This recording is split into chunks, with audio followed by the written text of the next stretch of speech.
रत्नागिरी अगर ग्रो होना चाहिए या रत्नागिरी की ग्रोथ है तो उसमें सबसे इंपॉर्टेंट फैक्टर क्या है कि ये फैक्टर आ गया रत्नागिरी में तो रत्नागिरी और ज्यादा बूम होगा। ओके, बट कभी ऐसा डार्क फेज आया है कि यार कब क्यों हो रहा है मेरे साथ, कैसे रिकवर करूंगा? और आपका जो एक माइंड सेट है कि बिजनेस करने के लिए पैसे लगते हैं तो पैसे नहीं है इसलिए हम बिजनेस नहीं कर पाते, ऐसी कोई बात नहीं। और कुछ कुछ चीज़ों के लिए टाइम किसी ऑप्शन ही नहीं रहता है। जब तक वो सही टाइम नहीं आता है तब तक अपन कुछ नहीं करते, तो सही टाइम का वेट कर रहा था।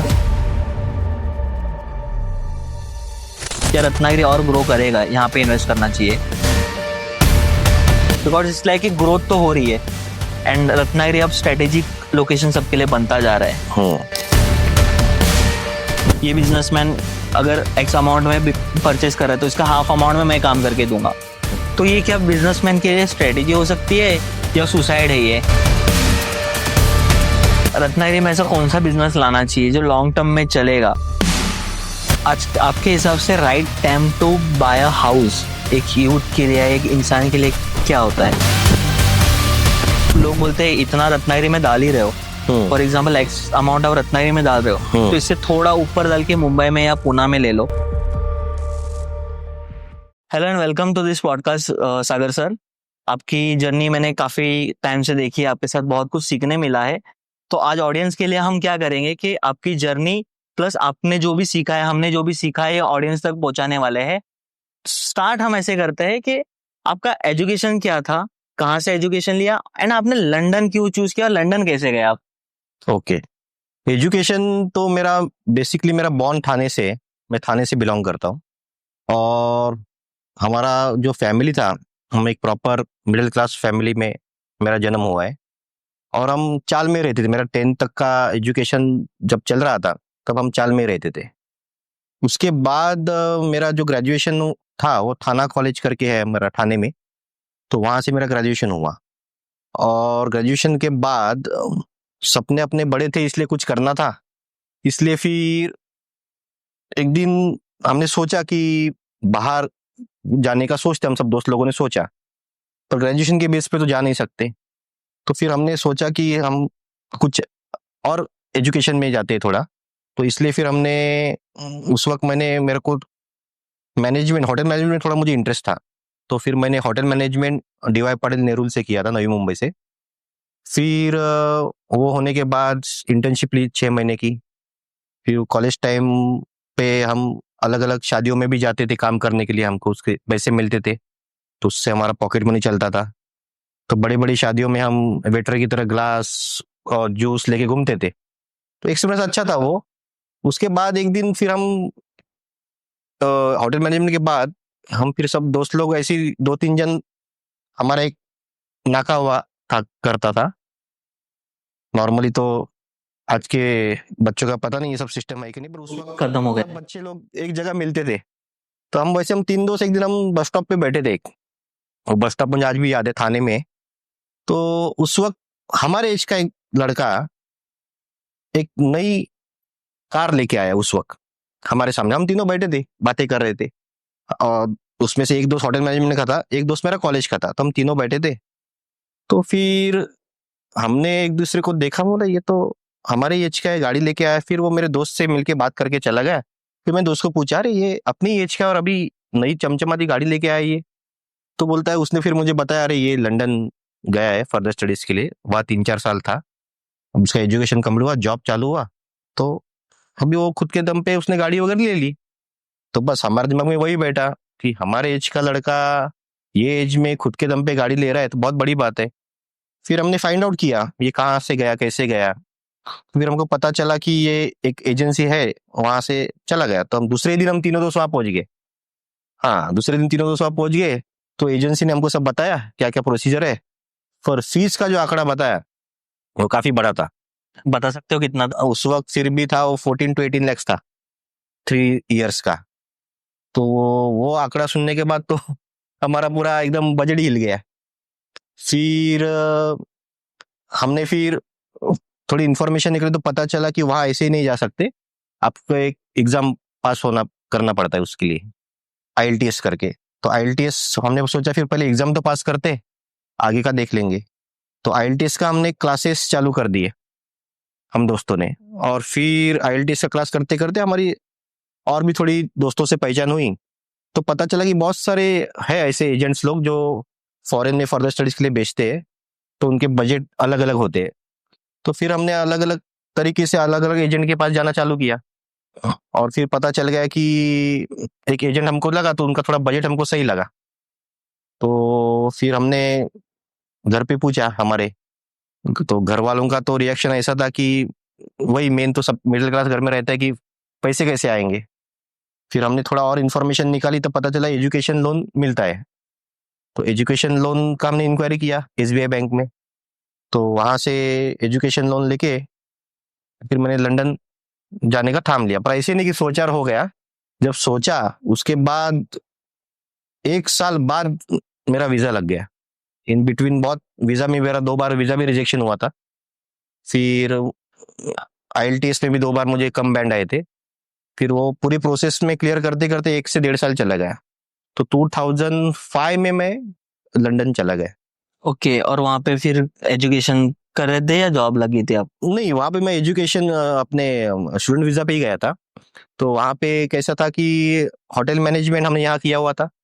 तो फर्दर होटल मैनेजमेंट का एक कोर्स था वहाँ पे, वो करने के लिए हम वहाँ गए थे। और उसके बाद फिर मैंने बिजनेस मैनेजमेंट का एक 2 साल का कोर्स किया। तो 2 से 2.5 साल मेरा पूरा एजुकेशन रहा वहाँ पे। और फिर जॉब लग गई। तो वही जॉब था, उधर सेटल था, लाइफ अच्छी चल रही थी। ओके, आई गेस वहाँ पे आपने गाड़ी भी लिए थे? हाँ हाँ, वो क्या गाड़ियों का थोड़ा शौक है। और वहाँ गाड़ियाँ सस्ती भी आती है लंदन में। तो फिर उस वक्त वो सनरूफ वाली गाड़ी का अट्रैक्शन था। तो फिर मैंने वो एक सनरूफ वाली गाड़ी ली थी और अच्छी लाइफ चल रही थी लंदन में, मजा आ रहा था। तो फिर ऐसे क्या हुआ जो आपको वापस आना पड़ा, और कितने साल थे आप लंदन में? लंदन में मैं 5 साल था। और एक्चुअली और 1 साल रुकने के बाद मुझे ब्रिटिश सिटीजनशिप मिलने वाली थी। पर एक ट्रेजेडी हुई कि मुझे एक मेडिकल इशू हो गया वहाँ पे। और वो मेडिकल इशू इतना बड़ा था कि मैं सीधा व्हील चेयर पे आ गया। इतना बड़ा इशू था वो। तो कैसे, क्या हुआ, क्या था वो? एक्चुअली मैं एक जॉब से आ रहा था, मेरी गाड़ी चला रहा था। और फिर रास्ते में मुझे ऐसे लगा थोड़ा मेरा राइट लेग थोड़ा वीक लग रहा है। तो फिर मैंने थोड़ा नेक्स्ट डे हॉस्पिटल में जाके सब रिपोर्ट वगैरह निकाले। तो कुछ उन्होंने बताया कि स्पाइनल कॉर्ड में इन्फ्लेमेशन है, तो आप थोड़ा रेस्ट करो। तो हमने थोड़ा रेस्ट किया। तो रेस्ट करने के बाद ठीक लगने लगा तो वापस काम पे चालू हो गए। फिर एक 3 महीने के गैप के बाद जब मैं नींद से उठा तो मेरा राइट लेग काम नहीं कर रहा था। मतलब मैं खड़ा ही नहीं हो पा रहा था। और कंप्लीट सपोर्ट के बिना मैं चल ही नहीं पा रहा था। तो फिर दोस्तों ने एम्बुलेंस वगैरह मंगाई, एडमिट किया। तो उस वक्त 1 महीना कंप्लीट मैं लंदन के हॉस्पिटल में था। और वह सिस्टम ऐसा है कि जब तक रिपोर्ट नहीं आती है, डायग्नोस नहीं होता है, आपको कोई भी ट्रीटमेंट नहीं देते। तो 1 महीना मैं पूरे हॉस्पिटल में था और मुझे एक टैबलेट भी नहीं दी। और ऊपर से 1 महीना हॉस्पिटल अकेला बिताते थे। तो बहुत सारे सवाल ख्याल आते थे मन में कि क्योंकि वहां पे रेंट चालू था, बैंक का EMI भी थोड़ा बाकी था। तो उस वक्त वो टाइम निकलना बड़ा मुश्किल था पूरा। फिर इंडिया आने का फिर डिसीजन लिया? हाँ, फिर मुझे मेरे फैमिली ने सजेस्ट किया कि आप इंडिया के यहाँ के जो डॉक्टर्स है उनका भी अपने ओपिनियन लेते हैं, कि वहाँ से डायग्नोज नहीं हो रहा था उन लोगों को। तो फिर मैंने इंडिया के लीलावती हॉस्पिटल में एक बड़े डॉक्टर है, उनका मैंने वापिस एक बार उनसे मैंने राय ली। तो उन्होंने बताया कि वहाँ का जो वेदर है वो तेरे लिए सही नहीं है, मतलब रिकवरी के लिए। तो अगर तुझे रिकवर होना है तो तुझे इंडिया ही आना पड़ेगा, इंडिया तेरे लिए सही है। तो फिर उस वक्त तो क्या यंग था, शादी भी नहीं हुई थी। तो वापिस लंदन चला गया। पूरा सेटअप था मेरा। मेरा एक छोटा बिजनेस भी मैंने वहाँ पे सेटअप किया था। तो सब वाइंड अप करने में मुझे 4 से 5 महीने चले गए। तो सब फिर वाइंड अप करके फिर मैं इंडिया चला आया। और फिर इंडिया आके मैंने 1.5 से 2 साल ओनली हेल्थ पे ही फोकस किया। और एक 70 to 80% रिकवरी आ गई इंडिया आने के बाद। हाँ। अब क्या बिजनेस कर रहे थे आप लंदन में? लंदन में हम दोस्तों ने एक एजेंसी ली हुई थी। वहाँ पे कैसे था, अभी तो यहाँ पे आ गया ये सारी चीजें, वहाँ पे उस वक्त ऑनलाइन शॉपिंग बहुत होती थी।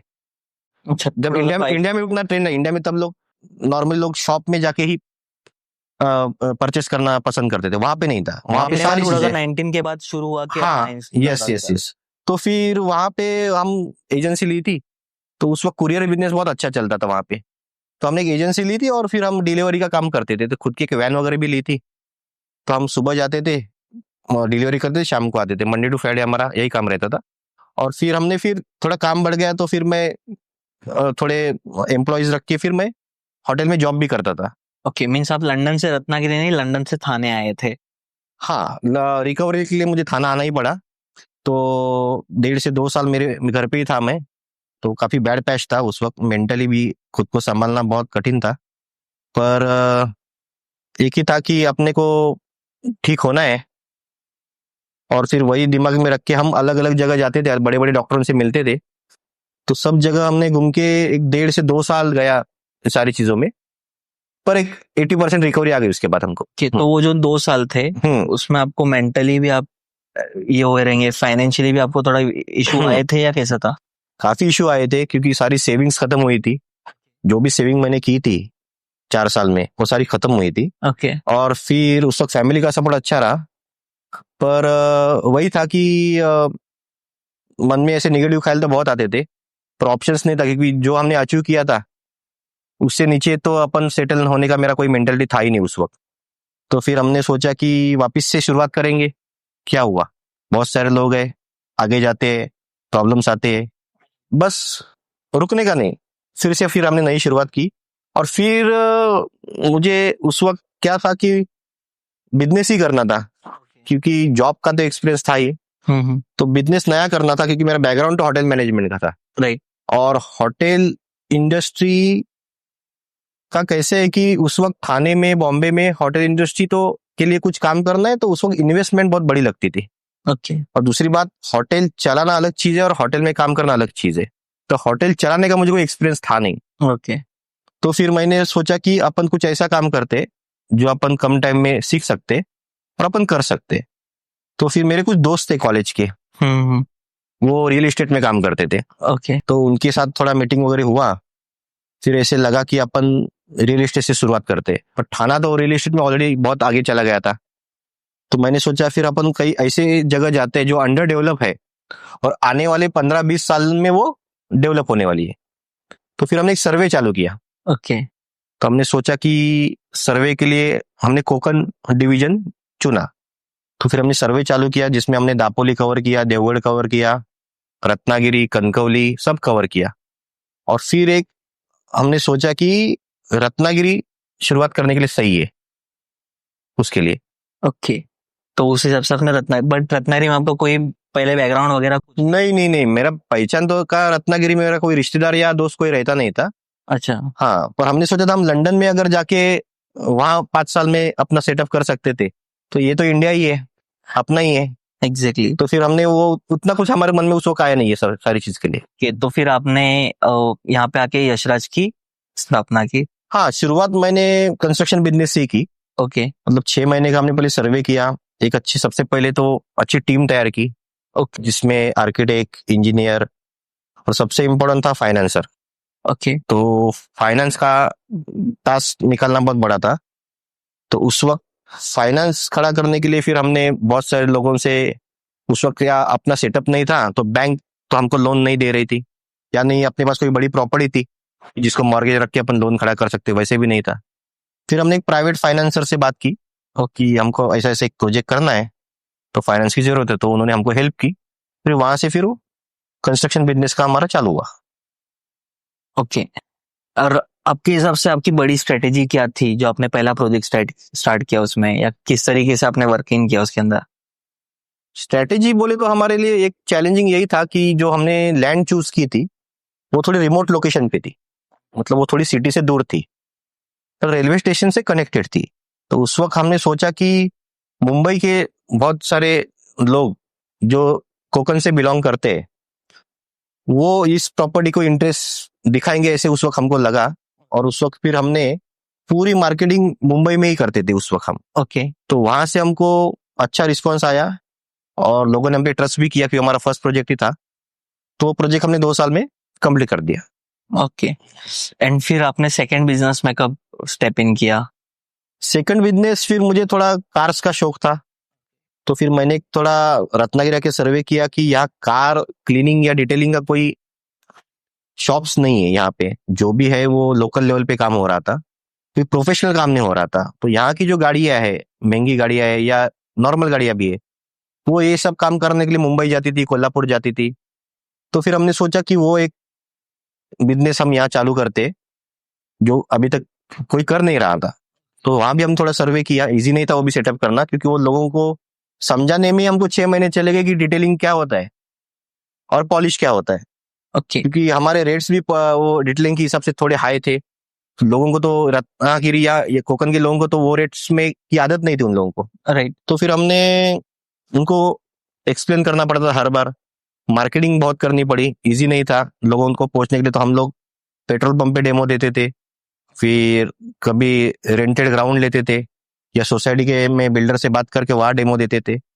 तो पहले 6 महीने तो हमने इसी में पूरा खर्च किया था, मार्केटिंग और इस पे। यस। आप मार्केटिंग को कैसे देखते हो? बिकॉज हमारा अच्छा खासा एक्सपीरियंस है कि अब थोड़ा थोड़ा फिर भी लोग आ रहे हैं मार्केटिंग की तरफ, बट जब हमने रत्नागिरी में मार्केटिंग स्टार्ट किया तो लोग मार्केटिंग को ऐसे समझते थे, नहीं कस्टमर तो दुकान पे चल के ही आएगा। हाँ। या मार्केटिंग में लोग समझते ही इट इज एक्सपेंस। हम्म क्या हम अमेरिका या लंदन साइड में देखें तो इन्वेस्टमेंट देखते हैं मार्केटिंग। तो मार्केटिंग क्या आपके लिए विन विन सिचुएशन था? हाँ, क्योंकि मैं लंदन में रहा था 5 साल, तो मुझे वहाँ का बिजनेस का थोड़ा आइडिया था कि लोगों को मार्केटिंग का क्या वैल्यू है।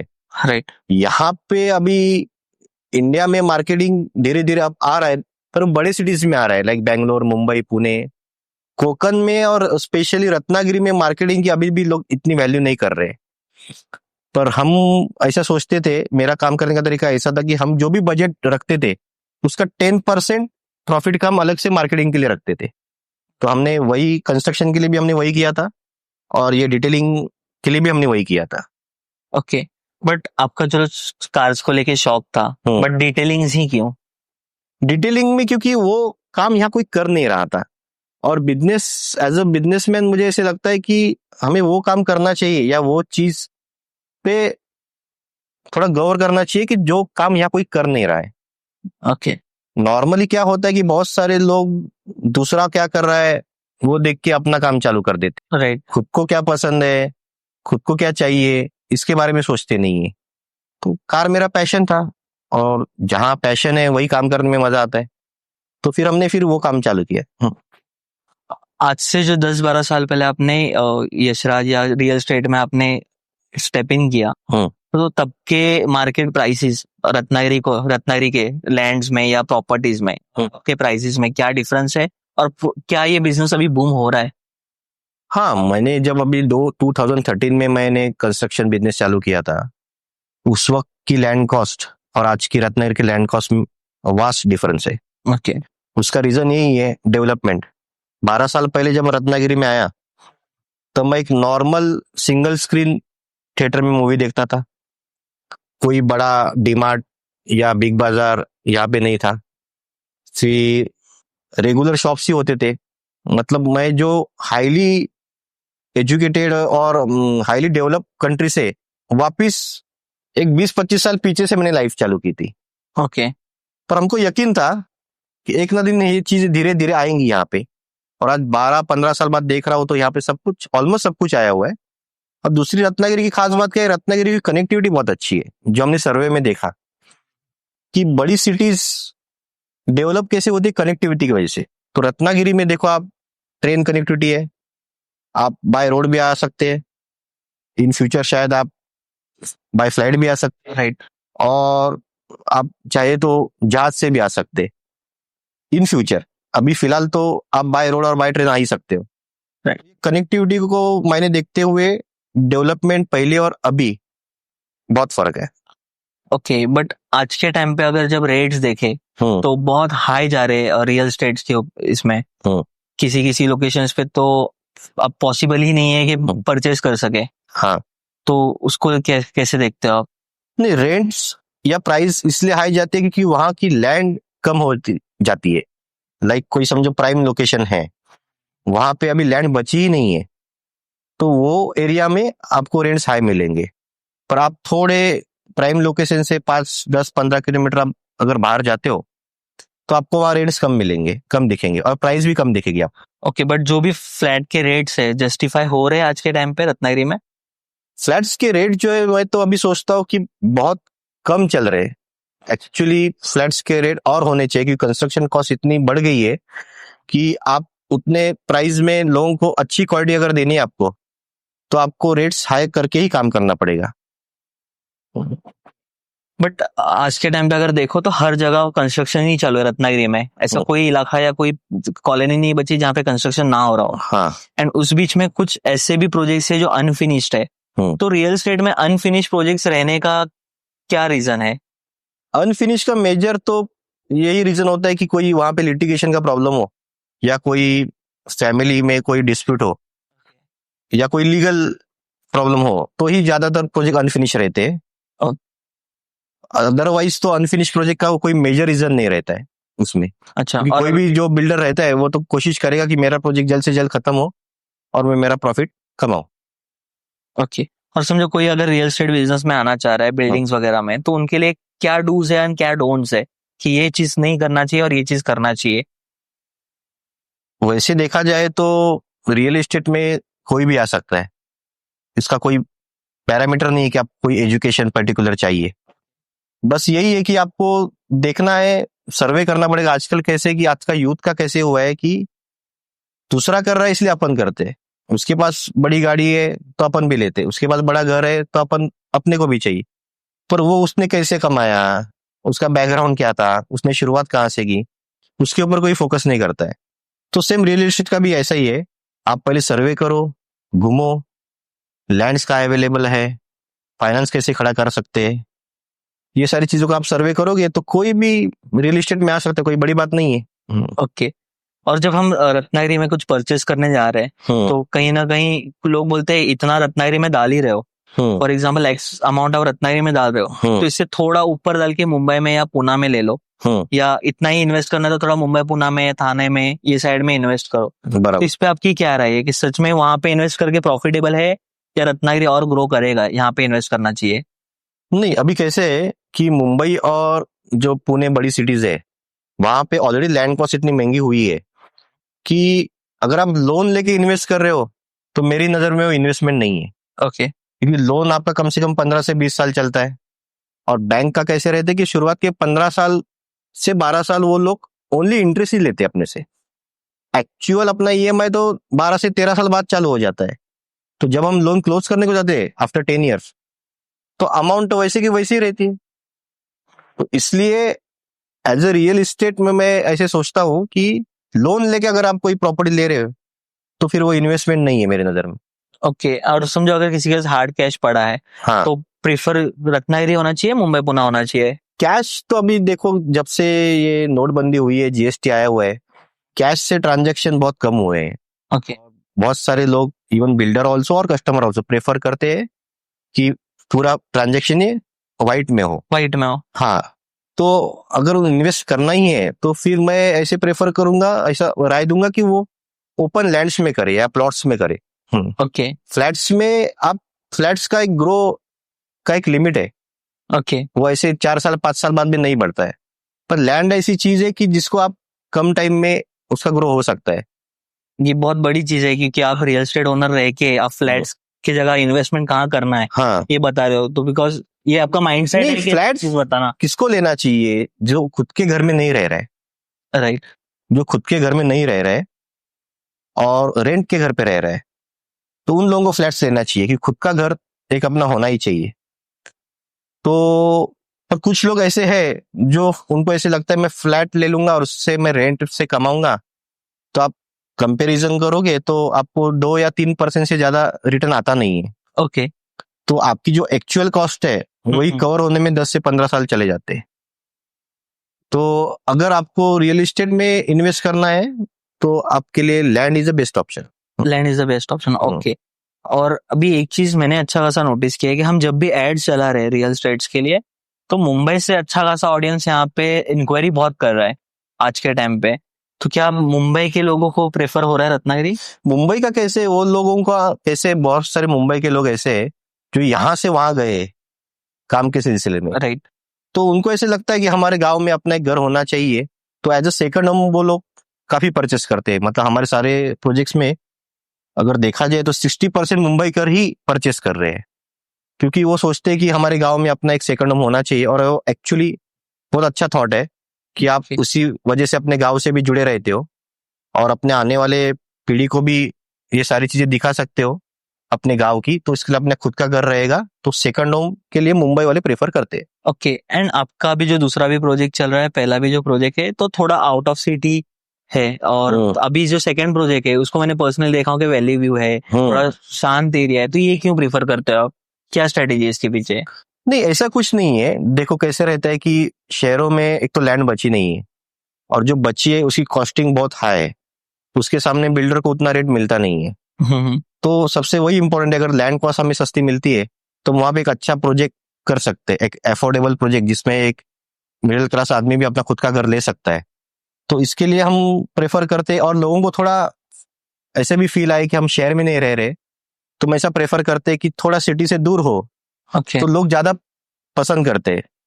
मुंबई और बड़े शहरों के जो लोग हैं उनको ऐसे नहीं लगना चाहिए हम मुंबई से आके वापस मुंबई में रह रहे हैं।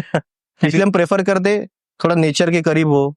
ठीक है। आपका सेकंड प्रोजेक्ट मुझे बहुत अपीलिंग लगता है कि एक तो पीछे वैली व्यू बहुत अच्छा है, रिवर भी दिखता है वहां से, और थोड़ा अच्छे से क्लियर रहे तो आगे का सी व्यू भी थोड़ा बहुत दिख जाता है। तो इट्स लाइक पीस वाले लोकेशन में बहुत अच्छा है वो। हाँ, अभी कैसे वही अभी जो बड़े सिटीज की जो लाइफ है वो काफी रश की लाइफ है। तो लोगों को ऐसे लगता है कि हमारा सेकंड होम ऐसी जगह हो जहां हम कुछ दिन आराम से रह सकते, थोड़ा रेस्ट कर सकते, बच्चों के साथ टाइम बिता सकते। तो इसलिए हम ऐसे सोचते हैं कि हम वैसी लोकेशन प्रेफर करते हैं जहां पे थोड़ा नेचर हो। ओके। अभी आप मल्टीपल बिजनेसेस ओन कर रहे हो, जैसे यशराज है, मैक्सशाइनर्स है, तो आप कैसे हैंडल करते हो दोनों बिजनेसेस को एक साथ? कोई ऐसा खास काम तो मैं करता नहीं हूँ, पर हाँ मैं टीम वर्क में बिलीव करता हूँ। ओके। तो हमारी एक टीम है अच्छी खासी, तो वो टीम को हमने ग्रो किया अच्छे से।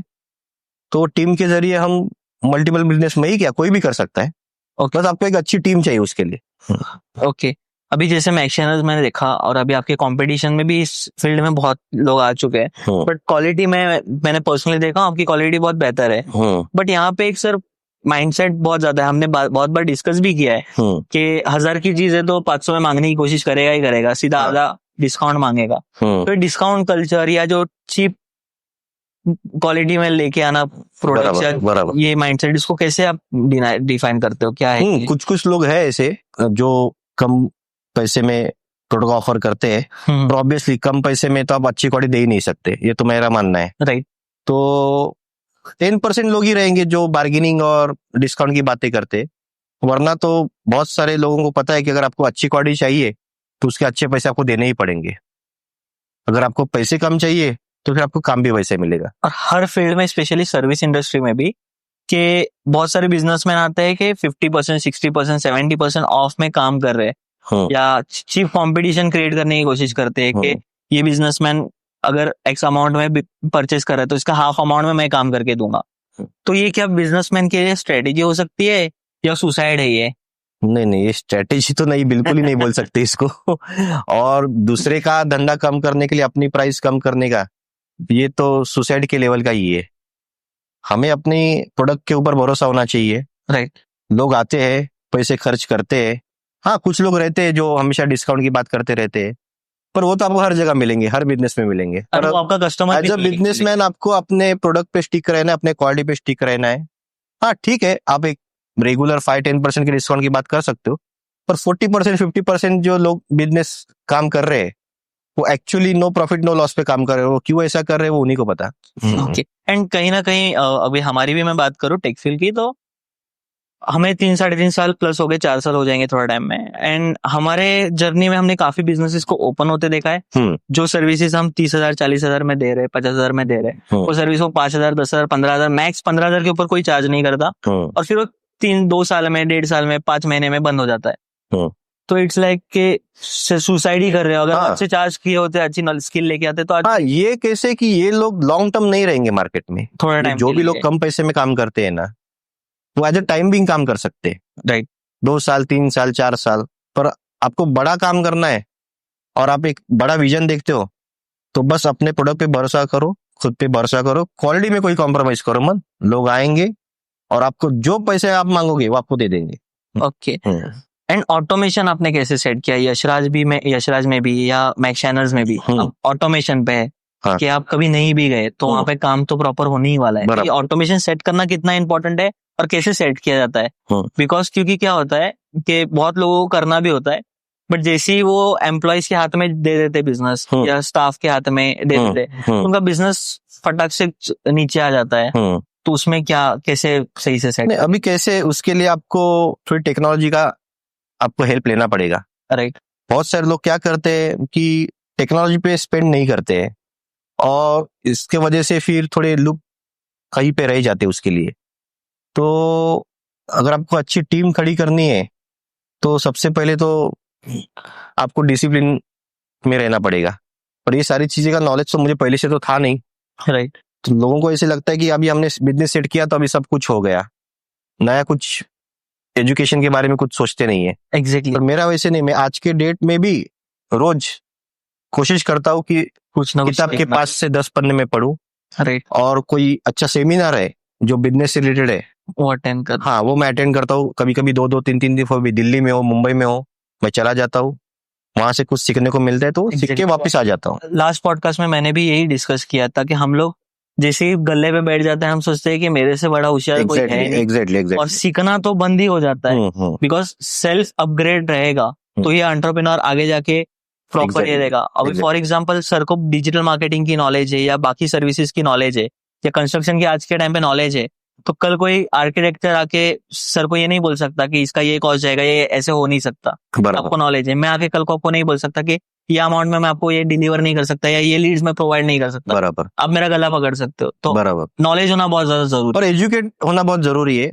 और जितना हो सके अगर आपको टाइम मिले तो मैं सजेस्ट करता हूँ, आज की यूथ तो पता नहीं पढ़ने में बिलीव करते हैं कि नहीं बिल्कुल किताबें पढ़ने चाहिए।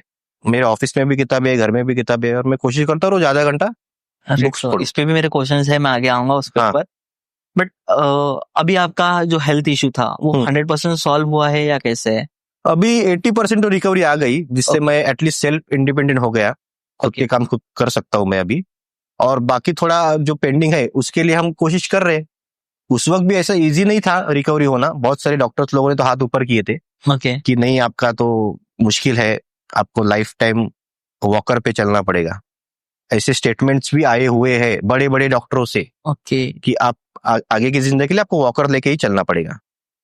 पर मेरा एक खुद पे बिलीव था कि इस दुनिया में या इंडिया में जहां कहीं पे भी थोड़ा भी इलाज मिलता है वहां पे मैं जाऊंगा और ढूंढूंगा और मैं करूंगा। और बस खुद मैंने माइंड सेट किया हुआ था कि मैं ठीक होऊंगा और मुझे ठीक होना ही है। मैंने कभी नेगेटिव थॉट्स आने ही नहीं दिए। तो डॉक्टर्स बोलते थे, मैं सुनता था, पर जब मेरी रिकवरी हो गई तो वही डॉक्टर बोलने लगे कि आपकी जो रिकवरी हुई है ये ओनली और ओनली आपके विल पावर की वजह से हुई है। राइट। वरना 10 लाख में से एक पेशेंट है जो ऐसी रिकवरी होती है। राइट। तो वो खाली इसी चीज के लिए हुआ कि खुद पे भरोसा और कुछ नहीं। एग्जैक्टली। एंड आपके साथ हम भी काफी बार बैठे तो आपने बताया था कि डॉक्टर्स ने आपको ये भी बोले थे कि डिप्रेशन की गोलियां वगैरह भी दी थी, तो आपने बोला था ये मैं नहीं खाऊंगा। हाँ, वो एक लंदन का किस्सा है। यस। तो उस वक्त क्या था कि जब वो डायग्नोस नहीं कर पा रहे थे तो उन्होंने कुछ मिक्स डायग्नोस किया था उस वक्त, भला अंग्रेजी नेम था उसको, न्यूरोसाइकोइड करके वगैरह। तो उसने कुछ गोलियां चालू की थी। ओके। तो मेरा एक दोस्त था कमलेश करके, लंदन में मेरे साथ ही रहता था। तो वो मेडिकल फील्ड से था, तो मुझे वो, क्योंकि वहां तो दवाइयां महंगी होती थी, तो वो अपने मेडिकल से दवाई लाता था मेरे लिए, कुछ कुछ डिस्काउंट वगैरह मिलता था। तो एक दिन उसने मेरी गोलियां चेक कर रहा था, तो उसने बोला ये दवाई किसने सजेस्ट की? मैं, डॉक्टर ने सजेस्ट की, वही खा रहा हूँ। तो बोल रहा है कि ये दवाई सुसाइड अटेम्प्ट जिनके मन में ख्याल आते हैं उनके लिए दवाई देते। ओके। तो तेरे मन में ऐसे कुछ ख्याल आ रहे हैं क्या? मतलब नहीं यार, बिल्कुल नहीं, ऐसा कभी मैं सोचा भी नहीं। और पता नहीं उन्होंने क्यों ये दवाई चालू की। तो मैंने दोस्त से पूछा तो बोला कि नहीं, नॉर्मली ये यंग एज में अगर कोई ऐसा कोई बड़ा प्रॉब्लम होती है तो बहुत सारे यंगस्टर निगेटिव हो जाते हैं और कुछ गलत कदम उठाते हैं, इसलिए कुछ कुछ डॉक्टर सजेस्ट करते हैं। तो मैंने तो उसको क्लियर बोल दिया, मैं तो ऐसा कुछ सोच नहीं रहा हूँ। तो उसने मतलब गोली खाना बंद कर, तब से मैंने गोली खाना बंद की। पर पूरे जर्नी में मुझे कभी भी ऐसा ख्याल मन में नहीं आया। मैं खाली यही सोचता था मैं कभी ठीक हो जाऊंगा और कैसे ठीक हो जाऊंगा। ओके, बट कभी ऐसा डार्क फेज आया है कि यार कब क्यों हो रहा है मेरे साथ, कैसे रिकवर करूंगा? हाँ आया था, क्योंकि 1 महीना हॉस्पिटल में था तो काम तो कुछ था नहीं। राइट। तो मन में 10 क्या 20 सवाल रोज के आते थे कि कैसे होगा, आगे का कैसे होएगा। घर वाले सोचते थे अब इसका कैसे होएगा, इसको लड़की कौन देगा, अभी ऐसा नो सारी जिंदगी अभी ये इसको हमें ही संभालना पड़े। ऐसा वो लोग सोचते थे, पर वो सोचते थे, मैं ऐसा नहीं सोचता था। मुझे खुद में बिलीव था कि मैं ठीक होऊंगा और मैं मेरा खुद का काम वापस से चालू करूंगा। हाँ नो डाउट उस वक्त यही चीज सीखने को मिली कि पेशेंस, खुद पे भरोसा रखने का और पेशेंस रखने का। और कुछ कुछ चीजों के लिए टाइम किसी ऑप्शन ही नहीं रहता है। जब तक वो सही टाइम नहीं आता है तब तक अपन कुछ नहीं करते। तो सही टाइम का वेट कर रहा था और कुछ टाइम बाद वो सही टाइम आया, फिर सारी चीजें मैंने वापस चालू की। ओके, एंड जब वापस चालू किया आपने तो आपको फिर से हेल्थ इश्यूज वगैरह हुए थे कभी? नहीं, एक बार मेरा रिकवरी होने के बाद हेल्थ इश्यूज कोई बड़े आए नहीं। और दूसरी बात क्या है, मैं कंटिन्यू नई नई चीजें ट्राई कर ही रहा था कि उसको मेंटेन कैसे किया जाए या वापस कोई नया प्रॉब्लम ना आए। आज भी करता हूँ। आज भी सुबह डॉक्टर मेरे रोज सुबह फिजियोथेरेपिस्ट मेरे घर पे आती है। तो वो सारी चीजें मैंने कंटिन्यू इसलिए रखी है ताकि अभी ऐसे कोई बड़े फेज में नहीं जाना है। राइट। हाँ। कोई हेल्थ टिप आप देना चाहोगे यंगस्टर्स को कि ऐसा कोई भी इशू आपको ना आए या कोई गलती ना करे लाइफ में? हाँ बहुत सारे मैंने आजकल न्यूज में देखता हूँ, न्यूज़पेपर में देखता हूँ कि यंग लड़के रहते हैं या फिर थोड़े अपने आईटी फील्ड के लड़के रहते हैं, उनको काम का बहुत प्रेशर रहता है तो उनको हेल्थ इश्यूज बहुत हो जाते हैं। तो डिप्रेशन की गोलियां वगैरह लेना चालू कर देते हैं। तो उनको ऐसे लगता है कि अभी मेरी लाइफ खत्म हो गई है, इसके आगे मैं कुछ कर नहीं पाऊंगा। तो ऐसा कुछ नहीं होता है। देखो हर चीज का एक सॉल्यूशन रहता है। हेल्थ इश्यूज तो अभी एज देख के तो आते नहीं आज के जमाने में। लाइक मेरे को जब प्रॉब्लम हुआ तो मैं 24 का था और आजकल तो मैं सुनता हूँ कि छोटे छोटे बच्चों को भी हेल्थ इश्यूज आते हैं।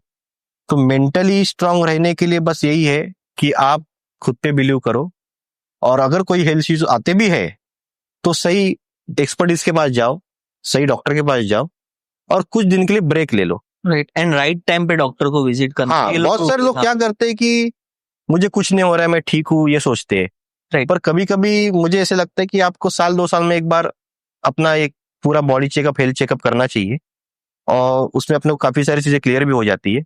और आजकल ये जो मुंबई पुणे की जो लाइफ है वो तो काफी फास्ट है और इन लोगों को काम का प्रेशर भी इतना ज्यादा है कि ये लोग खुद के लिए वक्त नहीं निकाल पाते। तो जितना हो सके दिन में 1 घंटा तो खुद के लिए निकालना चाहिए। और अगर कोई बड़ा हेल्थ इश्यू आता है तो तुरंत अच्छे एक्सपर्ट डॉक्टर के पास जाके लाइन ऑफ ट्रीटमेंट चालू करनी चाहिए और थोड़ा ब्रेक भी लेना चाहिए। ओके। अच्छा, जब आपने 2 बिजनेसेस अभी चला रहे हो तो दोनों में कभी ऐसा फेलियर वगैरह कुछ आपने फेस किया है या लाइफ में कुछ फेलियर्स फेस किया? फेलियर्स तो काफी टाइम मैंने फेस किए हुए हैं। ओके। लाइक जब फर्स्ट बिजनेस हमने रियल एस्टेट का चालू किया था तो काफी सारी चीजें का एक्सपीरियंस हमको नहीं था। लाइक मेरा एक सेकंड प्रोजेक्ट था, उसके हमारे 3 स्लैब हुए थे। ओके। और फिर एक लीगल इश्यू आया और वो लीगल इश्यू ऐसा आया कि हमारा काम रोका गया है कोर्ट के थ्रू। इन शॉर्ट स्टे आ गया। तो वो एक्सपीरियंस मैंने कभी देखा नहीं था, मैंने कभी कोर्ट में कभी गया नहीं था। तो दिवाली का दिन था और फर्स्ट डे ही कोर्ट की नोटिस आ गई। तो मैं और मेरे वाइफ थोड़ा टेंशन में तो आए थे कि लोगों की बुकिंग हुई है, अभी लोगों का जवाब क्या देंगे, सप्लायर लोगों के पैसे कैसे देंगे। तो बस उस वक्त भी वही था कि टाइम इज अ सॉल्यूशन। तो हमने फिर एक अच्छा वकील ढूंढा, उन्होंने हमको अच्छा गाइड किया और विद इन 3 मंथ्स हमारा स्टे उठ गया, वापस काम चालू हो गया। तो वो एक थोड़ा डार्क फेस था। ओके। और एक एक्सपीरियंस भी था क्योंकि उस वक्त दीवानी court, session court, high court तक मैं गया था और ये सारी चीजें मैंने पहली बार देखी थी। ओके। तो इजी तो नहीं है पर पता चल गया कि प्रॉब्लम्स तो आएंगी, आगे भी आएंगी शायद। तो हमें उस चीज का सॉल्यूशन निकालना है और वेट करना है। लोग कैसे ट्रीट करते हैं फेलियर को, मींस क्या कैसे ट्रीट करना चाहिए फेलियर को? फेलियर वगैरह कुछ चीज होती नहीं है। देखो कोई भी चीज में अगर आपको प्रॉब्लम्स आती है तो लोगों को ऐसे लगता है कि ये फेलियर है। एक्चुअली आपका अटेम्प्ट नहीं होता है उस वक्त। Correct. अगर एक बार में नहीं हो रहा है ना, दूसरी बार जाओ, तीसरी बार जाओ, ओके। कभी ना कभी तो रिजल्ट आएगा। ओके, और अगर ऐसा लग रहा है कि बार बार करके भी रिजल्ट नहीं आ रहा है तो रास्ता बदल दो। Right. Because at the age of 16 हमने रत्नागिरी सफर करके स्टार्ट किया था। हम 5 दोस्त थे, ये हम 3 और दूसरे और थे। तो वो टाइम पे लॉकडाउन लग गया। फिर उसके बाद हमने ग्रो कार्ड करके स्टार्ट किया। तो उसमें भी हमको फाइनेंशियल इश्यूज आए और कुछ लोगों ने फिर ऐसे अफवाह उड़ा दी मार्केट में, क्योंकि हम कैसे सब्सक्रिप्शंस पहले ले रहे थे। सब्सक्रिप्शन की अमाउंट ज्यादा नहीं थी, 1000-2000 रुपए थी। तो सब्सक्रिप्शन ले रहे थे, तो लोगों ने बोला कि ये लोग पैसे लेके भागने वाले। एंड वो टाइम पे हम लोग का माइंडसेट करोड़ों वाला ही था, लाखों वाला ही माइंडसेट था। फिर इतने लेके तो हमको भागना नहीं है, तो प्रोजेक्ट्स भी हमने बंद किए। बट इतना सीखने मिल गया कि वो टेकफ्यूल के लिए हमको बहुत इजी हुआ। बराबर। एंड टेकफ्यूल वाज लाइक टाइम पास के लिए शुरू किए थे। कॉलेज टाइम करेंगे एंड वापस से वही स्टार्टअप स्टार्ट करेंगे। But this is the main business right now. तो अभी तक का क्या एक्सपीरियंस रहा है आपको? मतलब अभी आपने जब शुरुआत की और अभी जो आज के डेट में मार्केटिंग में लोगों का माइंडसेट कुछ चेंज हुआ है यहाँ के लोगों का? स्टार्ट तो हो गया है माइंडसेट चेंज होने का। और अभी सबसे बड़ा झटका लगा है बिजनेस को या मार्केट को कि मलाबार आ गया है, मलाबार गोल्ड्स। क्योंकि गोल्ड वाले जो भी ज्वेलर्स शॉप्स जितने भी थे, उनका माइंडसेट था कि हमारे कस्टमर तो सेट है, हमको जरूरत नहीं है। तो उनको एक सेटबैक लग गया। फिर दूसरा यूनिकॉर्न अभी रत्नागिरी में आ गया है, आईफोन का स्टोर। फिर भी मोबाइल वाले बहुत मार्केटिंग में ध्यान दे रहे थे पहले से, बट अब धीरे धीरे बड़े ब्रांड्स आ रहे हैं। क्रोमा आ गया है, तो इट्स लाइक बड़े ब्रांड्स आ गए तो आपको मार्केटिंग करना ही पड़ेगा। अगर आपका कॉम्पिटिटर अभी तक नहीं आया है तो इट्स लाइक कि वो आने की तैयारी में तो है। कैफेज के भी कॉम्पिटिटर्स आ चुके हैं, रेस्टोरेंट्स के कॉम्पिटिटर्स भी आ रहे हैं, बड़े बड़े ब्रांड्स रत्नागिरी में। बिकॉज इट्स लाइक ग्रोथ तो हो रही है एंड रत्नागिरी अब स्ट्रेटेजिक लोकेशन सबके लिए बनता जा रहा है। तो मार्केटिंग में अब धीरे धीरे आ रहे लोग के हाँ हमें मार्केटिंग करनी है। एंड मार्केटिंग का रियल मतलब समझ रहे कि ना किसी पोस्टर और वीडियो बना के उसको प्रमोट करना है। उस कंटेंट है, ब्रांडिंग है, मार्केटिंग है, ये पूरा चेन अब धीरे धीरे लोगों को समझ में आ रहा है। ओके, रियल एस्टेट की लोग मार्केटिंग तो आ रहेगी नहीं। कुछ आप जैसे तो है थोड़े बहुत। हमारे लोगों को ऐसे लगता है कि हमें सब कुछ आता है, राइट, और हम खुद ही सब करेंगे। एग्जैक्टली। बेसिकली प्रॉब्लम क्या होता है ना, लोग मार्केटिंग को ऐसा समझते हैं कि हम ही आपका फ्लैट सेल करके देंगे। ये आपका माइंडसेट स्टार्टिंग से नहीं था। क्योंकि आपने जब हमें बुलाया था वो टाइम पे, तो बेसिकली सर का ही सबसे बड़ा पहला चेक था। तो जब आपने हमें बुलाया था एंड हम जब आपसे मिले, तब आप मुंबई से मार्केटिंग करा रहे थे। डिजिटल मार्केटिंग रत्नागिरी में सबसे पहले यही करा रहे थे, आउट ऑफ सिटी से। एंड हमने नया नया शुरू किया था रत्नागिरी में, हम फर्स्ट थे कि ये सब काम करने वाले। तो आपने नोटिस करते ही बुलाया, तो ये एक्सपीरियंस हमको आ गया कि आप जैसे लोग हैं, हमारी रोजी रोटी चल सकती है। बराबर। एंड उस टाइम पे हमको चेक आप ही ने फर्स्ट टाइम चेक दिया था। राइट, चेक डालना भी नहीं आ रहा था। ओके। तो आपने ऐसे क्या देख लिया कि डिजिटल मार्केटिंग अब, क्योंकि मुंबई में तो आपका बहुत बेहतरीन तरीके से ही हो रहा था मार्केटिंग, तो आपने ऐसे क्या देखा कि हमको चांस दिया? नहीं, एक तो सबसे पहले यूथ, और एक बात आप लोगों की अच्छी लगी मुझे कि आप अपने दम पे कुछ करना चाहते थे। राइट। तो मुझे वो मेरी जो शुरुआत हुई थी करियर की, वो कुछ दिन याद आए। तो फिर मैं सोचा अगर हम बिलीव नहीं करेंगे तो कौन करेगा, और मुझे थोड़ा अंदर से लग रहा था कि आप अच्छे से कर पाओगे, और एक चांस तो किसी को देना ही चाहिए, ऐसा मैं सोचता हूँ। आपका चेक वैसे मैंने चांस दे दिया आपको। बहुत डरे हुए थे, आपका चेक लेते नहीं हुआ तो क्या होगा। नहीं, आपने अच्छा काम किया, बहुत कोई प्रॉब्लम नहीं, और अभी भी अच्छा कर ही रहे हो, कोई प्रॉब्लम नहीं है। राइट। एंड बेसिकली आपसे बहुत सीखने मिला था। आपकी जो एक राय थी ना कि अब सर हमें बहुत बिठाते थे हमारे अपने साथ, एक 2 घंटा हमें बहुत चीजें सिखाते थे कि ऑफिस कैसे जाना है, कपड़े कैसे पहनने हैं, कैसे नहीं दिखना है, कैसे दिखना है, कौन सी गाड़ी में घूमना है। तो आपने एक एडवाइस दी थी कि शायद भले कुछ भी हो, एक बार 5 स्टार में जाके आना। 5 स्टार में बहुत सीखने मिलेगा। तो पहले 2-3 बार हमने सोचा कि क्या ही कैसे होगा, क्या रहेगा। तो एक ट्रिप लकीली मुंबई की थी हमारी, तो 5 स्टार में बुक किया। सर वहां पे एक बंदा देखा मैंने, सुबह से वो सबसे बात कर रहा है एंड हर कोई वहां पे बिजनेस की या ऐसी ही बात कर रहा है, इन्वेस्टमेंट्स वगैरह की। सुबह से लेके शाम तक उसने एक अमेरिकन को या कोई तो फॉरेनर था, उसको कन्वर्ट कर लिया कि उसको सप्लाई करे, बाकी का काम आगे का वो देखेगा। ओके। सुबह से लेकर रात तक उसने एक बिजनेस डील क्रैक की। एग्जैक्टली। तो ये चीज आपने कहाँ से सीखी कि 5 स्टार होटल में जाके कुछ रहना है या अच्छी गाड़ी में ही घूमना है, कपड़े कैसे पहनने हैं, ये सब कहाँ से आता? उसका मेजर रीजन तो बुक्स ही है। Okay. कि मैंने धीरूभाई अंबानी की एक बुक्स पढ़ी थी, तब उनको जो फर्स्ट पेमेंट आई थी राइट। उस वक्त वो ताज होटल में जाके चाय पिए थे उन्होंने, और उस वक्त उनको जो उस दिन का जो पेमेंट था और वो जो चाय की कीमत थी वो ऑलमोस्ट सेम ही थी। ओके। तो वो मुझे चीज इंस्पायर कर गई, और फिर उनको पूछा भी लोगों ने कि आज तेरा फर्स्ट पेमेंट ही आया और आप फर्स्ट ही आप 5 स्टार में चले गए। तो उनका जवाब बहुत बढ़िया था कि मुझे देखना था कि आजू बाजू में जो लोग बैठते हैं वो बात क्या करते।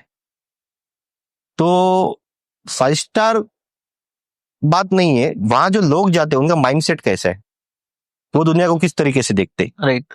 उनकी बातें क्या होती है, ये सारी चीजें देखने को मिलती है वहां पे, सुनने में पड़ती है अपने को, और बहुत सारी नई बातें भी वहां से पता चल जाती है, सीखने को मिलती है। वो मुझे ऐसे लगता है कि आदमी को एक बार जरूर 5 स्टार में तो जाना ही चाहिए। ओके। और आपने ऐसा कुछ एक्सपीरियंस किया है, कुछ सीखने मिला है आपको वहां से? वैसे तो कोई ऐसा खास एक्सपीरियंस नहीं है, बस पता चला है कि अगर हमें अच्छी लाइफस्टाइल चाहिए तो हमें काम तो करना ही पड़ेगा, राइट। और सपने हमेशा बड़े होने चाहिए। और कुछ लोग ऐसे बोलते हैं कि पैसे से खुशी नहीं खरीदी जा सकती 5 स्टार में बहुत ज्यादा है। पर एक्चुअली लोगों को पता नहीं कि पैसे खर्च कहाँ करने पड़ते हैं और खुशी कैसे Right. खरीदी जा सकती है। तो वो एक एग्जाम्पल था जो मैंने कहीं पढ़ा था बुक्स में, इसलिए मैंने तुझे बताया था वो। राइट। और आपका, अभी आप 5 स्टार देखो या कोई नॉर्मल होटल या कोई नॉर्मल रेस्टोरेंट देखो, दोनों में आपने क्या डिफरेंसेस देखा है, या वहाँ के लोगों में क्या डिफरेंसेस देखा है? सबसे पहले तो हाइजीन, जो एक बड़े 5 स्टार में एक जो हाइजीन देखने को मिलती है वो एक नॉर्मल रेगुलर रेस्टोरेंट में नहीं देखने को मिलती है। दूसरी बात होती है एम्बियंस। राइट। वहाँ एम्बियंस जो रहता है वो, मतलब कोई एक नेगेटिव बंदा भी रहेगा, वो एम्बियंस में कुछ टाइम बिताएगा तो भी पॉजिटिव हो जाएगा। और मेन तो वही है कि बिजनेस मीटिंग के लिए मैं ज्यादातर कोशिश करता हूँ, कोई बिजनेस मीटिंग हो या फैमिली के साथ लेजर में जाना हो तो मेक श्योर 5 स्टार हो, ताकि बच्चों को भी पता चले कि ये सारी चीजें आपको हमको चाहिए लाइफ में आगे, तो हमें पैसे तो बनाने ही पड़ेंगे और बहुत बनाने पड़ेंगे। कि बहुत सारे लोगों को ऐसे लगता है कि कुछ पैसे कमा लिए तो एक घर ले लिया, एक गाड़ी ले ली, उसके आगे वो सोचते ही नहीं है। पर लोगों को बाहर निकलना चाहिए, अगर पॉसिबल हो तो जितना हो सके उतना ट्रैवल करना चाहिए। हिंदुस्तान में भी आप ट्रैवल कर सकते हो, और ट्रैवल करने के लिए मुझे ऐसे नहीं लगता कुछ बहुत सारे पैसे लगते हैं। आप ट्रेन से जा सकते हो, आप बस से जा सकते हो, और अगर आपको पॉसिबल हुआ, अगर आप ठीक ठाक पैसे कमाते हो तो 1-2 साल में एक बार आपको फॉरेन में भी जाना चाहिए। एक्सपोजर मिलता है। हाँ, वहाँ पे क्या कुछ नया है, वहाँ की डेवलपमेंट कैसी है, वहाँ की एजुकेशन कैसा है, तो बहुत कुछ सीखने को मिलता है। और बाद में हम जो कुछ अच्छा सीखते हैं वो हम कोशिश करते हैं अपने लाइफ में उसको इम्प्लीमेंट करें या बिजनेस में इम्प्लीमेंट करें। एग्जैक्टली। अच्छा, आप अभी होटल इंडस्ट्री से हो, हॉस्पिटैलिटी इंडस्ट्री से हो, तो दोनों बिजनेस में आपको उसका कुछ बेनिफिट हुआ है? उससे आपको कुछ सीखने में? हाँ, उससे यूज मुझे है बहुत उसका? बड़ी चीज सीखने को मिली कि मैनेजमेंट का इम्पोर्टेंस क्या है बिजनेस में, मैनेजमेंट क्यों चाहिए, और एंटरप्रेन्योर बनने के लिए मैनेजमेंट की क्या वैल्यू है, वो सारी चीजें मुझे बहुत सीखने को मिली वहां पे। एग्जैक्टली। कि लाइक एक जनरल मैनेजर से लेके वेटर तक जो टीम रहती है, और वो टीम पूरा एक होटल चलाती है, और रोज सुबह ब्रीफिंग होती है कि आज का काम क्या है, कस्टमर से कैसे बात करनी है, और कस्टमर को मौका भी नहीं देना है कि वो एक बार भी हाथ ऊपर करे और आपको बुलाए। राइट। तो सर्विस की वैल्यू क्या रहती है, क्योंकि बहुत सारे लोग बिजनेस तो चालू कर लेते हैं पर सर्विस पे ध्यान नहीं देते। प्रोडक्ट बेच दिया, हो गया काम अपना, उसके बाद की जो सर्विस रहती है वो बहुत इंपॉर्टेंट रहती है मेरे हिसाब से। After sales. तो ये सारी चीजें मुझे होटल मैनेजमेंट में बहुत सीखने को मिली। ओके। जब आप मैनेजमेंट की बात करते हो तो उसमें टीम का एक बड़ा रोल रहता है, तो आप हायरिंग कैसे करते हो, या आपके सामने जो भी है, क्योंकि कैसे हायरिंग करने का फिर क्या टेक्निक्स है? हायरिंग के लिए तो बहुत सारे ऑप्शन है आजकल, तो बहुत सारी एजेंसीज भी है जो आपको अच्छे एम्प्लॉयज हायर करके देती है। ओके। और बस इम्पोर्टेंट यही है कि एजुकेशन इज वेरी इंपॉर्टेंट, और एक्सपीरियंस, ये दोनों चीजें हायरिंग के लिए इंपॉर्टेंट रहती है। ओके। बट आपको कैसे बिलीव होता है कि ये बंदा कर सकता है जो काम है वो, या ये बिलीव तो आप करेगा? किसी को एक दिन में तो नहीं कर सकते, राइट। भरोसा तो ऐसे आता नहीं है। पर हाँ, जब तक आप किसी को मौका दोगे नहीं, आपको पता नहीं चलेगा। तो एक बार मौका तो देना पड़ता है, अगर वो एम्प्लॉय का एजुकेशन और एक्सपीरियंस अच्छा हो। और बाकी तो एक एम्प्लॉय को परखने के लिए 6 महीने तो लगते हैं मेरे हिसाब से।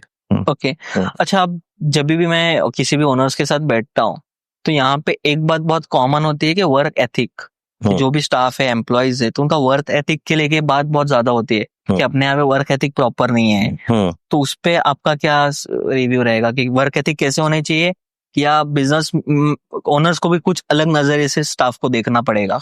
तो वर्क एथिक्स के लिए तो आपको सबसे इम्पोर्टेंट है कि रोज आपको वीकली मीटिंग, मंथली मीटिंग, ये सारी चीजें आपको करनी चाहिए। बहुत सारे लोग ऐसे रहते हैं कि मुझे पता नहीं रत्नागिरी में होता है कि नहीं, पर पुणे में, मुंबई में आज भी वीकली मीटिंग होती है, डेली मीटिंग होती है, मंथली मीटिंग होती है। राइट। और कुछ 2 साल 3 साल में एक बार ट्रेनिंग भी होती है एम्प्लॉयज की। राइट। तो अच्छे अच्छे वहां पे लोग आते हैं, उनको ट्रेन करते हैं।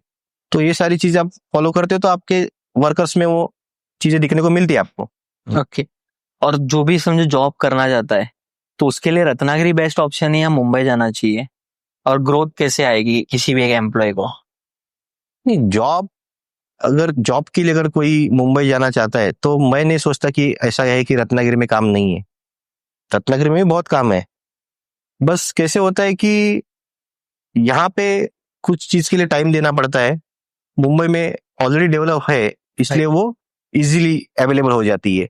इसलिए यहाँ का यूथ सोचता है कि मैं मुंबई चला जाऊँ जल्दी। एग्जैक्टली बट एक चीज वो नहीं जो देखते हैं ना कि वहां पे जाने के बाद जो एक्सपेंसेस है वो भी डबल है। एग्जैक्टली। तो फॉर एग्जांपल यहाँ से चले गए तो यहाँ पे समझो जो एक सैलरी अमाउंट है उसका डबल वहां पे मिलेगा, बट एक्सपेंस भी उतना ही होता है एंड इन रिटर्न लेस घर पे भेज पाते हैं वो लोग। एग्जैक्टली। तो रत्नागिरी आई गेस रुकना बेटर रहेगा आज के टाइम पे ना? हाँ, अभी हमारे सारे एम्प्लॉयज यहाँ के ही है। Exactly. और मेन क्या होता है कि यहाँ पे कुछ एंटरप्रेन्योर है, बिजनेसमैन है, जो लोग सोचते हैं कि ये चीज की इतनी सैलरी होनी चाहिए। तो फिर यहाँ का जो यूथ है वो कंपेयर करता है कि ये काम के लिए इतनी कम सैलरी में मेरा घर कैसे चलाऊं।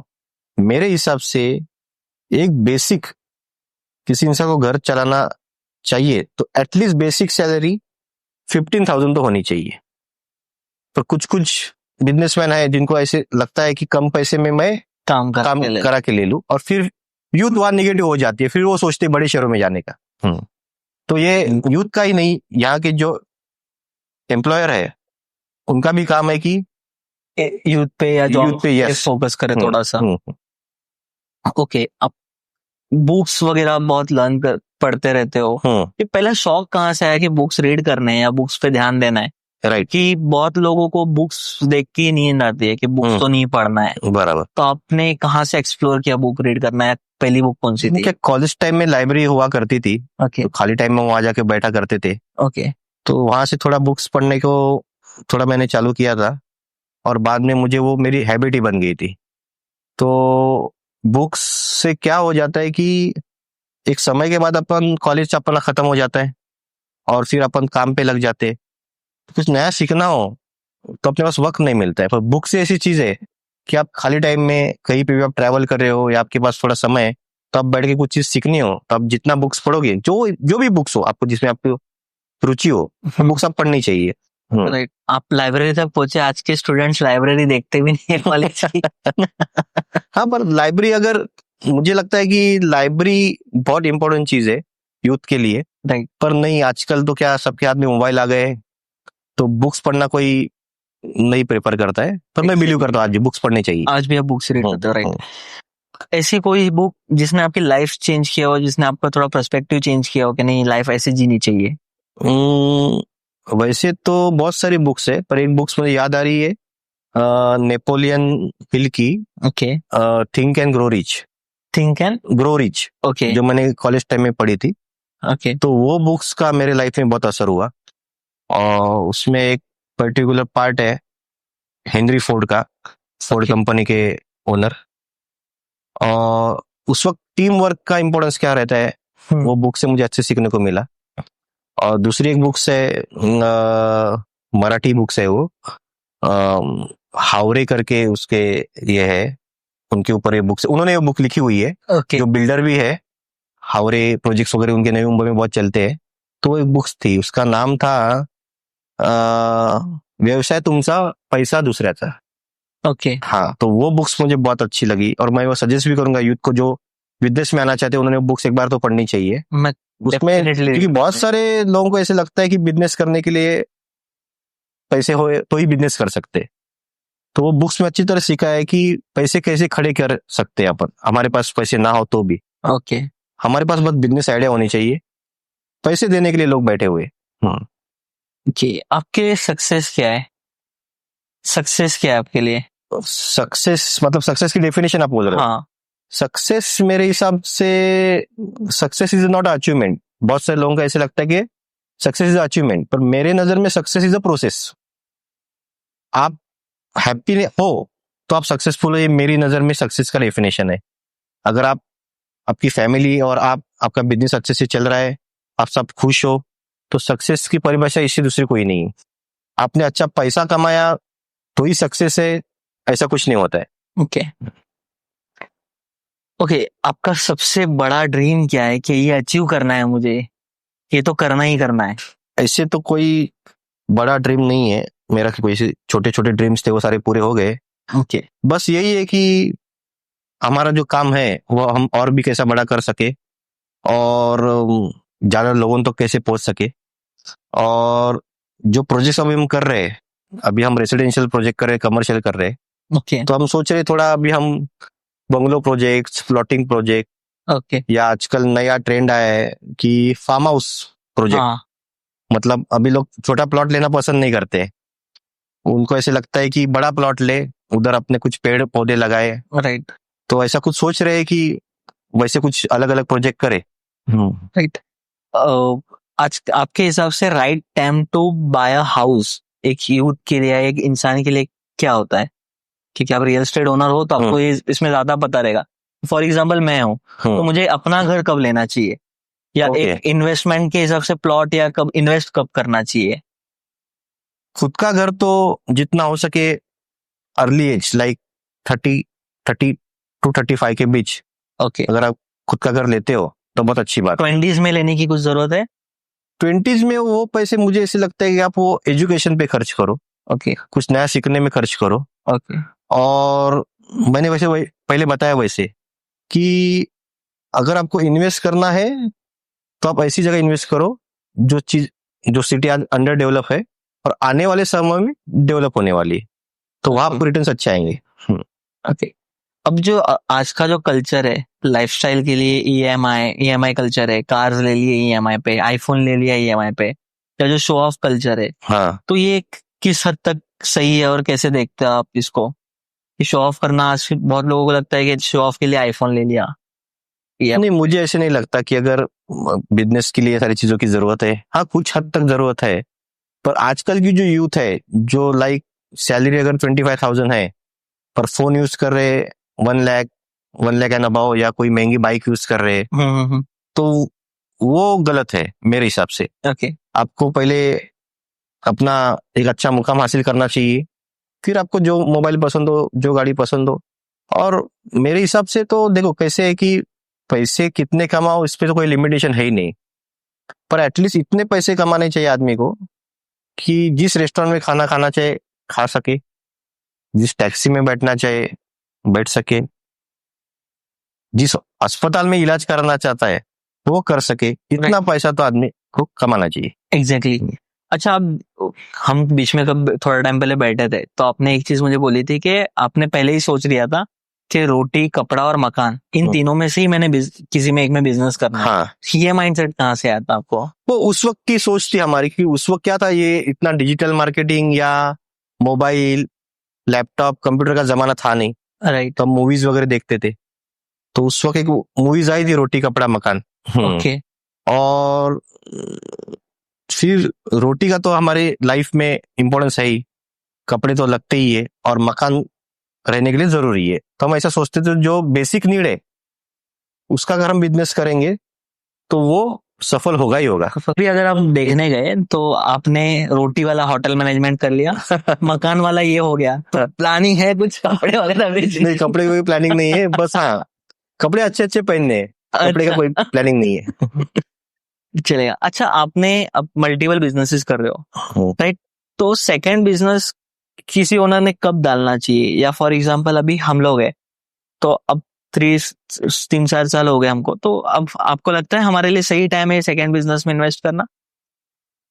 अभी आपको अगर आपका बिजनेस आपके नजर में सेट है और आपके पास अच्छी खासी टीम है तो आप सोच सकते हो, राइट। क्योंकि अगर आपके पास अलग से टीम नहीं है और आप यही टीम से सेकंड बिजनेस चलाना चाहते हो ओके। तो पॉसिबल नहीं है। तो आपको उसके लिए वो सेकंड बिजनेस जो भी होगा आपका, उसका सर्वे करना चाहिए, उसके लिए अलग से टीम बनानी चाहिए और आप मार्केट का थोड़ा स्टडी करके फिर आपको चालू करना चाहिए। ओके। रत्नागिरी अगर ग्रो होना चाहिए या रत्नागिरी की ग्रोथ है, तो उसमें सबसे इंपॉर्टेंट फैक्टर क्या है कि ये फैक्टर आ गया रत्नागिरी में तो रत्नागिरी और ज्यादा बूम होगा?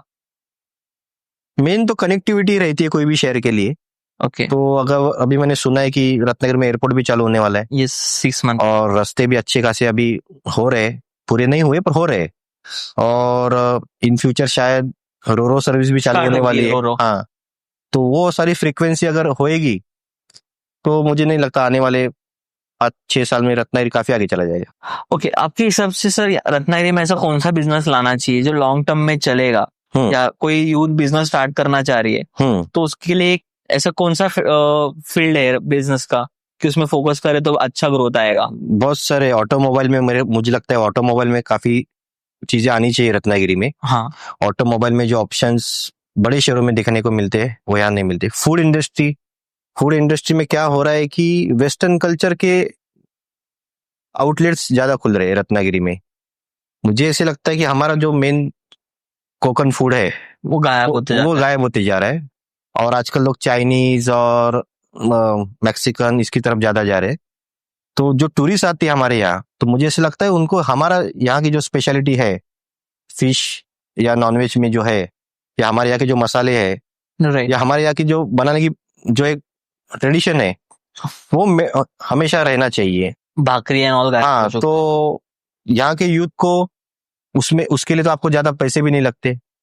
तो वो फूड रिलेटेड हो, ऑटोमोबाइल रिलेटेड हो, सर्विस रिलेटेड हो, ये सारी चीजें ऐसी है कि आप लॉन्ग टाइम तक कर सकते हो। एग्जैक्टली।